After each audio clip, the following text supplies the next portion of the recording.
On va pas vous demander si vous êtes heureuse. Bah, évidemment, très heureuse après une très belle soirée avec effectivement un résultat qui montre une large victoire. Donc tout d'abord, évidemment, je voudrais remercier l'ensemble des électeurs et des électrices qui sont mobilisés lors de ce second tour et en particulier ceux qui m'ont fait confiance lors du premier tour et qui m'ont apporté leur confiance lors de cette nouvelle élection, ce second tour de dimanche. Je voudrais montrer aussi que voilà, ce qui a gagné ce soir, c'est la voie du dialogue, c'est la voie du compromis, de l'unité nationale qui finalement l'a emporté. Et c'est ce que j'ai porté pendant toute ma campagne. Demain, dès les prochains jours, je continuerai à porter cette méthode pour rechercher un budget qui soit le budget de la France et qu'on va pouvoir construire par des compromis et qui puisse répondre surtout aux urgences des habitantes et des habitants de la circonscription et des Français, c'est-à-dire l'accès à la santé, le pouvoir d'achat, la sécurité et la prévention, et puis bien sûr aussi avec notre obligation qui est celle de la transition écologique et du renforcement du lien social. Il y a un autre sujet aussi, et cette campagne s'est passée de façon très respectueuse, mais il y a un sujet qui importait à certains candidats et à moi aussi, c'est-à-dire la protection de l'enfance, que je m'engage aussi à porter à l'Assemblée de façon forte. Et c'est un sujet que je connais parce que je l'ai déjà porté lors de mes précédentes fonctions. Et puis évidemment aussi, ça a été un autre thème extrêmement important de cette campagne, c'est cette candidature de proximité, ce dialogue de proximité. Je continuerai à le porter pendant tout mon mandat pour pouvoir porter à l'Assemblée nationale toutes les préoccupations des habitantes et des habitants de cette circonscription.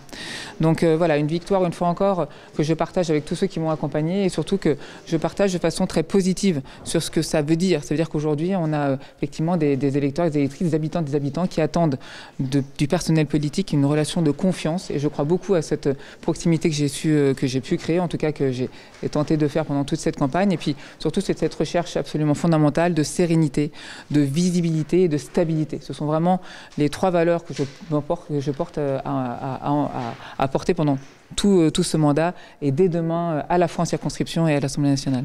Alors est-ce que vous êtes surprise par le résultat? Parce que finalement vous faites plus de voix que le total de ceux qui avaient appelé à voter pour vous. Et bien ça veut dire que des personnes se sont mobilisées sur ce second tour et effectivement ça ne peut qu'être positif que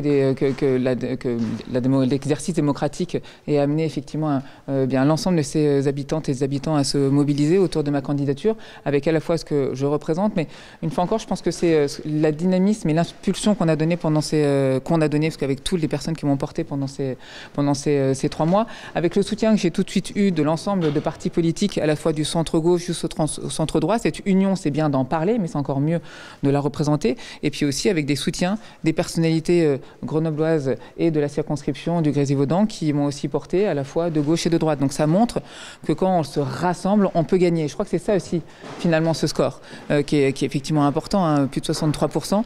Eh bien, c'est ensemble qu'on l'a fait. Et c'était ça le maître mot de ma campagne. C'était comment on peut gagner ensemble, comment on peut maintenant aussi à l'Assemblée, demain, porter une majorité de députés qui vont pouvoir concrètement travailler, voter dans l'intérêt général du pays. Et ça, je suis sûr que finalement cette élection porte ça et c'est finalement une volonté qu'on peut peut-être porter pour l'ensemble des Français, c'est-à-dire voilà, comment on fait demain maintenant pour apaiser, pour avoir aussi, je pense que j'ai conduit un discours de nuance et je pense qu'on en a besoin aujourd'hui.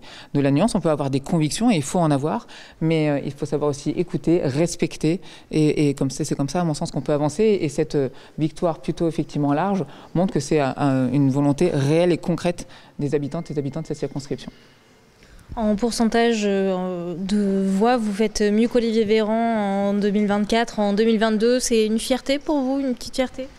C'est pas une comparaison que j'ai forcément faite. Je crois que chaque élection est différente, chaque période est différente. Là, on était sur une élection qui était partielle. C'était extrêmement compliqué d'avoir des chiffres, d'avoir des pourcentages. Une fois encore, moi, l'objectif que j'avais, c'était de mener une campagne de terrain, une campagne qui soit alignée avec ce que j'étais, avec ce que j'ai produit, ce que j'ai déjà fait sur ce territoire. Comme je l'avais dit, hein, j'ai été député pendant 2 ans, pendant la période du Covid. Donc, j'avais déjà construit de forts liens avec ce territoire, notamment avec les élus locaux, mais aussi avec les associations, les acteurs économiques, les acteurs institutionnels. Et puis, quand en 2022, j'ai décidé de continuer de prolonger finalement un engagement sur le territoire par la Fondation, là encore, j'ai continué à créer du dialogue entre différents acteurs, une fois encore économiques et associations. Donc voilà, c'est une fois encore ce résultat qui est un beau résultat. C'est vrai que c'est très réconfortant et ça me donne une énergie extraordinaire pour pouvoir maintenant mener et prendre cette confiance qui m'est donnée pour en être fier et être à la hauteur des attentes des électeurs et des électrices qui m'ont fait confiance et demain être la députée de tous les habitants et les habitantes de cette circonscription, à la fois du Grésivaudan et de Grenoble et de tous les quartiers de Grenoble. Et ça, c'est vraiment un engagement que je prends, que cet engagement de proximité, je l'ai sur tout le territoire. Et c'est important que chacun puisse trouver sa place sur ce territoire. Et une fois encore, que la députée que je serai à partir d'aujourd'hui puisse prendre l'engagement de porter cette voix au niveau national et avoir un rôle aussi à avoir au niveau local pour que chacun puisse trouver sa place et que je fasse ce lien entre différents acteurs et différentes dimensions de ce beau territoire qui est la première circonscription de l'Isère. Merci. Merci à vous.